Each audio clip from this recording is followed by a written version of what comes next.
Shalom, selamat pagi saudara dikasih dalam Tuhan. Puji Tuhan, pagi hari ini kita kembali akan belajar merenungkan firman Tuhan.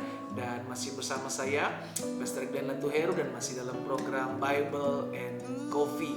Kita kembali merenungkan firman Tuhan, kita belajar merenungkan firman Tuhan, sehingga kita tahu langkah-langkah apa yang kita harus jalani dan apa yang harus kita lakukan dalam kita mengiring Tuhan setiap hari. Kita berdoa, kita datang kepada Tuhan. Bapak, terima kasih buat hari yang baru. Anugerah Tuhan selalu baru dalam hidup kami. Kami bersyukur karena hari ini kembali kami boleh diberikan kesempatan untuk merenungkan firman-Mu.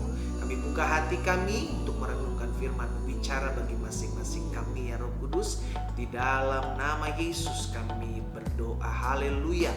Amin, amin. Nah, saudara yang dikasih dalam Tuhan, pagi hari ini kita kembali merenungkan firman Tuhan. Dan pagi hari ini secara khusus saya akan mengambil firman Tuhan yang saya ambil dalam Ulangan pasalnya yang ke-6 ayat 4 sampai dengan ayatnya yang ke-7. Ulangan pasalnya yang ke-6 ayat 4 sampai dengan ayatnya yang ke-7.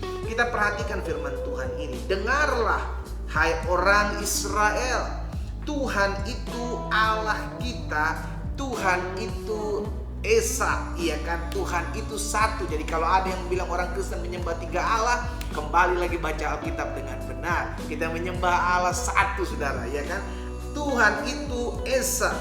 Kasihilah Tuhan Allahmu dengan segenap hatimu dan segenap jiwamu dan dengan segenap kekuatanmu. Ayat 6. Apa yang kuperintahkan kepadamu pada hari ini haruslah engkau perhatikan.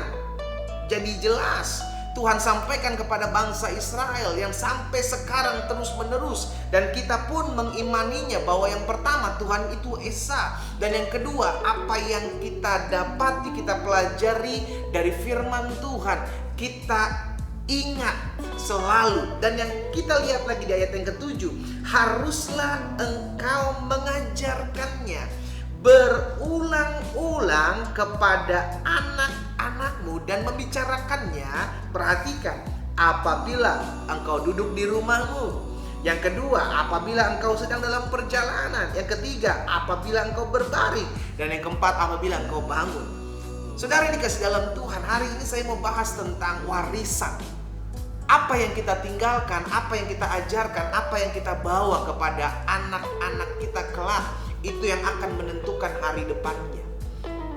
Karena itu kita mau mengerti, kita belajar sama-sama. Bangsa Israel diingatkan bahwa Allah itu Esa.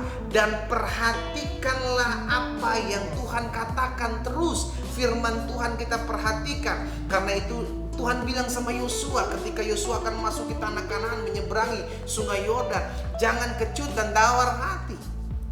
Renungkanlah firman Tuhan itu siang dan malam supaya engkau bertindak hati-hati dan apapun yang kau kerjakan di buat tangan Tuhan berhasil.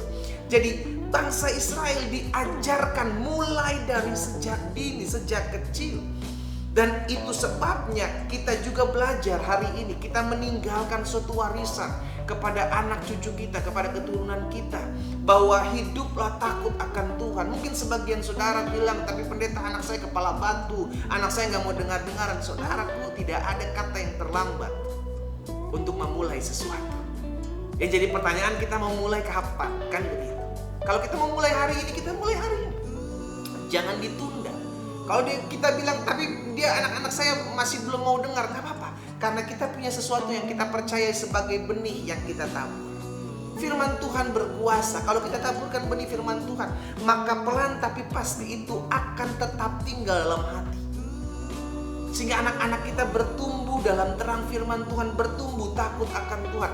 Dan itu yang kita rindukan kelak, anak cucu kita hidup dalam pemeliharaan Tuhan, hidup takut akan Tuhan. Dan hari ini, saudara yang dikasih dalam Tuhan, biarlah kita meninggalkan warisan itu kepadanya. Mungkin kita bilang, saya sudah cukup banyak warisan buat anak-anak cucu saya, pendeta. Ada banyak harta yang sudah saya tinggalkan buat mereka. Saudaraku, harta masih bisa habis. Mungkin saudara bilang, ada harta saya yang gak habis 7 turunan, pendeta. Tapi keturunan ke-8 kau akan habis. Dengan kata lain, semua itu fana, semua itu ada waktunya. Tapi kalau hidup takut akan Tuhan, bukan hanya untuk saat kita hidup, bukan hanya untuk saat mereka, anak cucu kita hidup, namun kita membekali mereka untuk hari depan dan hari setelah kematian mereka. Apa yang kau tinggalkan pada saat ini kepada anak cucumu, itu yang akan membawa mereka untuk hidup, melihat hidup dari sudut pandang kasih Tuhan. Karena itu pagi hari ini, biarlah mulai hari ini kita bertanggung jawab buat keturunan yang Tuhan percayakan dalam hidup kita, untuk mengingatkan mereka, meninggalkan warisan, yakni warisan untuk hidup takut akan Tuhan. Mengajar mereka untuk mendengarkan firman Tuhan sejak dini, sejak mereka masih kecil. Dan biarlah firman Tuhan pagi hari ini, kita juga selalu boleh mempertanggungjawabkan apa yang Tuhan percayakan dalam hidup kita melalui keturunan-keturunan yang Tuhan titipkan buat saudara dan saya. Kita tinggalkan warisan itu buat mereka, dan kita akan melihat anak cucu orang benar. Alkitab bilang tidak akan kekurangan suatu apapun yang baik, sebab Tuhan yang pelihara di dalam keberkatan takut akan Tuhan. Kita tundukkan kepala kita datang kepada Tuhan. Bapa, terima kasih buat berkat firman-Mu. Hari ini kembali kami diingatkan bahwa biarlah kami meninggalkan apa yang baik, apa yang benar buat anak cucu kami sebagai warisan. Kalau hari-hari ini mungkin kami belum meninggalkan kepada mereka suatu hal yang membuat mereka hidup takut akan Tuhan, kami mau ubah hatikan hidup kami. Kami mau menabur sesuatu di hari depan mereka melalui kebenaran firman Tuhan. Minimal kami berdoa bagi mereka untuk mereka berjumpa, mengalami perjumpaan dengan Tuhan. Dan hamba berdoa biar setiap kami, teman-teman Bible and Coffee, mulai hari ini kami meninggalkan sesuatu yang berharga yang tidak habis ditelan zaman, tidak habis ditelan waktu bagi anak cucu kami yang Tuhan percayakan ada dalam hidup kami. Hamba berdoa di dalam nama Tuhan Yesus, biar firman termaterai dalam kami dan kami melakukan firman. Dalam nama Yesus kami berdoa. Haleluya. Amin. Kita nikmati kopi kita.